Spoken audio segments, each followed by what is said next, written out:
and welcome back to Panda Creates Tutorials. I'm Panda and today I have a very special tutorial for you. This is the first time I've filmed in my kitchen, so this will be an experience for all of us. But of course, we're at the kitchen sink today because we are going to be doing a final sand tutorial. Now, I got my final sand off Ness from TeckWrap Australia. I got an 8-ounce bottle because a little bit of this stuff goes a long way.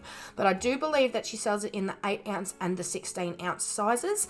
I will leave the link for this down in the description. But it's basically a mechanic product. Like, they use it to prep and sand panels and stuff for panel beater work. And some clever person figured out that you can actually use them on cups. Now, this is the cup that I'm doing it on today. This is a very special memorial cup for a friend's partner. I did ask her in advance if I could use this cup as the tutorial cup and put it online because it is a memorial. I wanted to get permission first, but B, if Nathan wouldn't mind having a matte cup instead of a gloss, and she was all for it.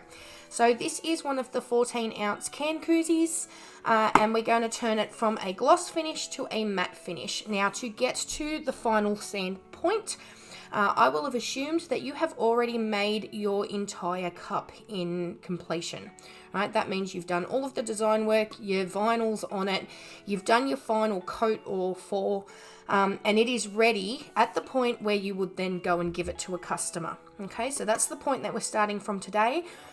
Work through your cup or your tumbler as you normally would and get it to a point where it's ready to give to the customer, and that's when you know that you're ready for final sand.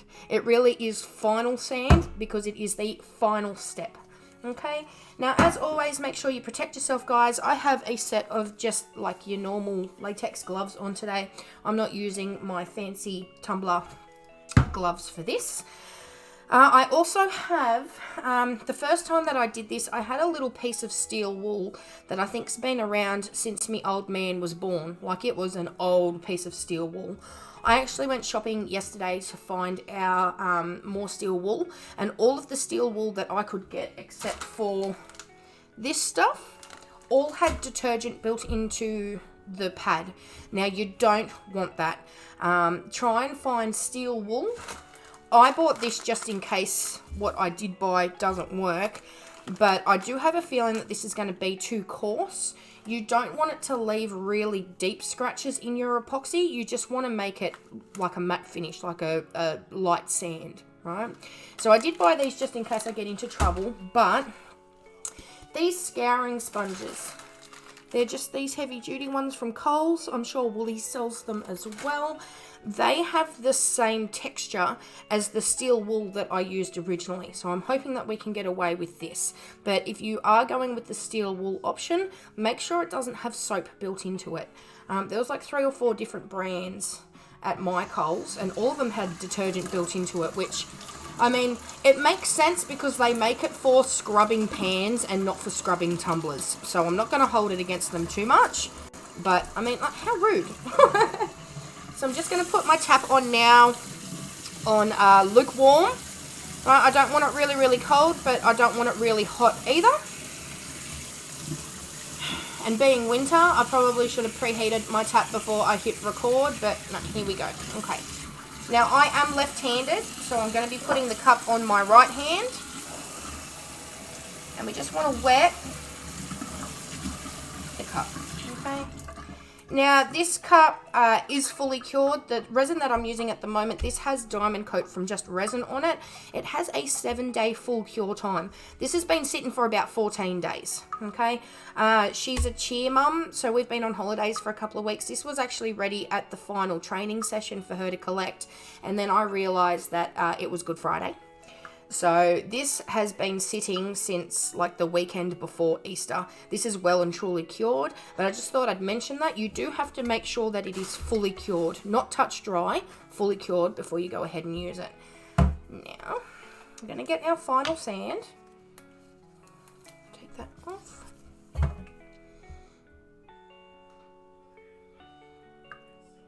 We're using the branded one this time. There is a alternative from Bunnings. Okay, I'm not going to share that alternative with you because I'm trying to promote the final sand finesse. But if you can't get a hold of final sand, or she sells out or something when you've seen this video, please reach out to me and I'll let you know which one that you can grab from Bunnings. Okay, so we've got a little line of final sand.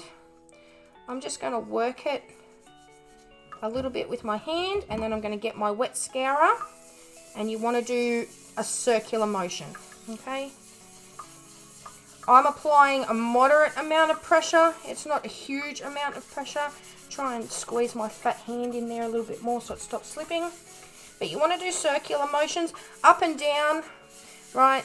It's going to make it matte, but it's not going to make it a really nice matte finish like you want. All the tutorials that I watched before I did my first one, they all did circular motions. And when I did mine, I realized why. Okay, we're going to get a little bit more final sand. Spread it out a little bit with our hands. And then back with the scourer. So it does take a little bit of elbow grease and a little bit of effort. But the results are well worth it in the end, I think. Just to give your customers the option, really, in case they don't want the glossy finish. Plus, I mean, let's face it, this is going to be a lot easier to photograph than a resin tumbler that's a gloss finish, because if you're anything like me, I don't know if you guys have noticed, but I have a lot of problems with light reflection on my final photos.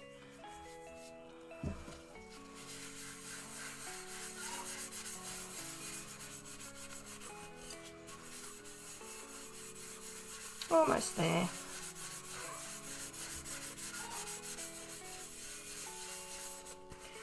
Don't forget the butt. Okay, so I'm going to rinse this off and we're going to have a look at it.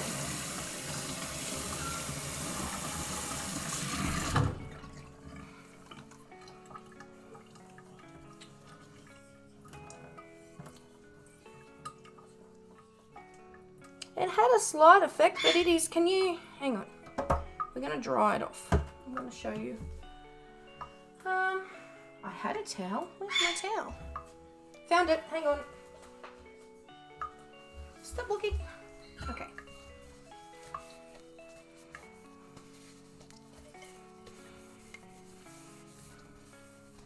Okay. Now, if you can see that, right, it has started to go matte. It is a lot, especially here, right? We've got dull. It's getting there. But especially around where I got a little bit lazy towards the end across the Jackson, we still have that light reflection. Can you see the difference? That's nice and matte now. Okay, so we're going to go in for another round. Okay, starting on this side this time, because this is the side that needs the most love. I'm going to put it on a little bit thicker, and we'll go again.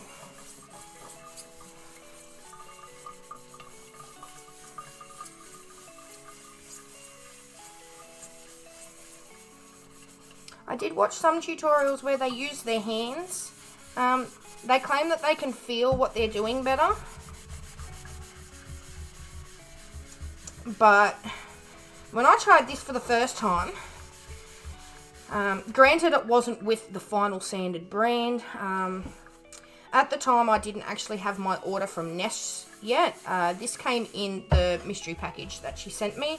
The video is just about to pop up the top there, if you'd like to watch my video on my mystery pack that I bought off her. And I was a little bit impatient, so I got my rip-off from Bunnings. I tried it with my hand and I couldn't get it to work. That's why I ended up using the steel wool that's been around since the 50s. But sadly, after I'd finished my cup with the steel wool, it had to go to heaven. I took whatever life was left in it out of it. This is starting to look good, guys. I'm just going to go around where it was already done, making sure I haven't left any spots.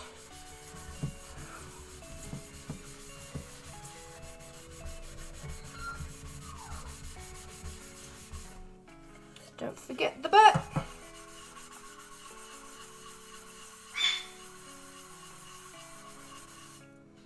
Okay, we'll give it another rinse.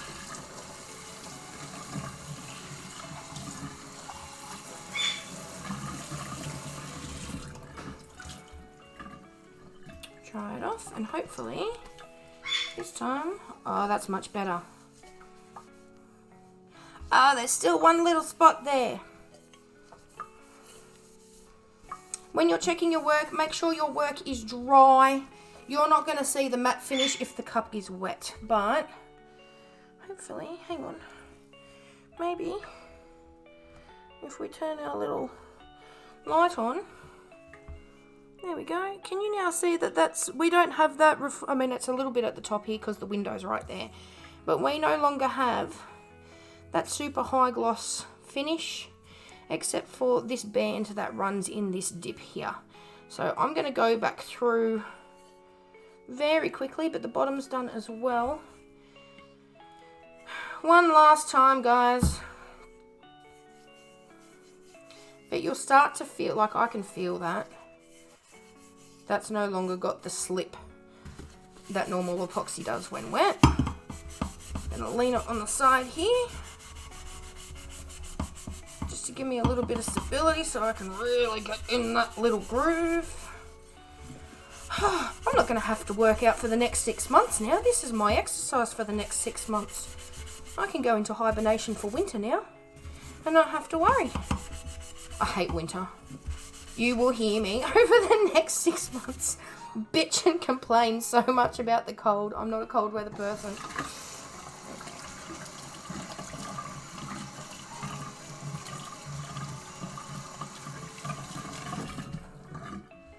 Now, hopefully this time, when we wipe it off, ah, that's better. Okay, so I'm going to put this just off to the side just so I can take my gloves off.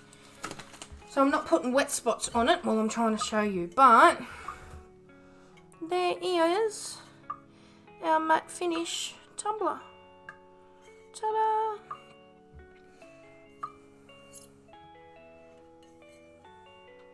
That's come up really nice. I haven't done it with inks yet. This is my first cup that I final sanded with the inks. But I quite like that look. What do you guys reckon? Let me know in the comments. But that is how you do the final sand. So just to recap, make sure that your cup is fully cured and is at the stage where you're basically ready to give it to the customer. Once that's done, you want to wet the cup. You want to get your final sand from Ness. And you want to use, these are the scourers that I used. As you saw, it took a couple of tries, but I do believe using steel wool like this is going to create such deep scratches in your epoxy. I've got final sand on my arm now. Such deep scratches in your epoxy that it's actually going to ruin your top coat. So please be mindful. But as you just saw, if you can't get the steel wool pads that don't have detergent in them, get the scouring brushes. It does take a little bit of elbow grease to get the effect, but it is well worth it in the end. And that is my final sand video, guys. Thank you so much for joining me today. I will be back very shortly with a very special tutorial for you. Otherwise, stay safe, stay happy, and I will see you soon. Bye, guys.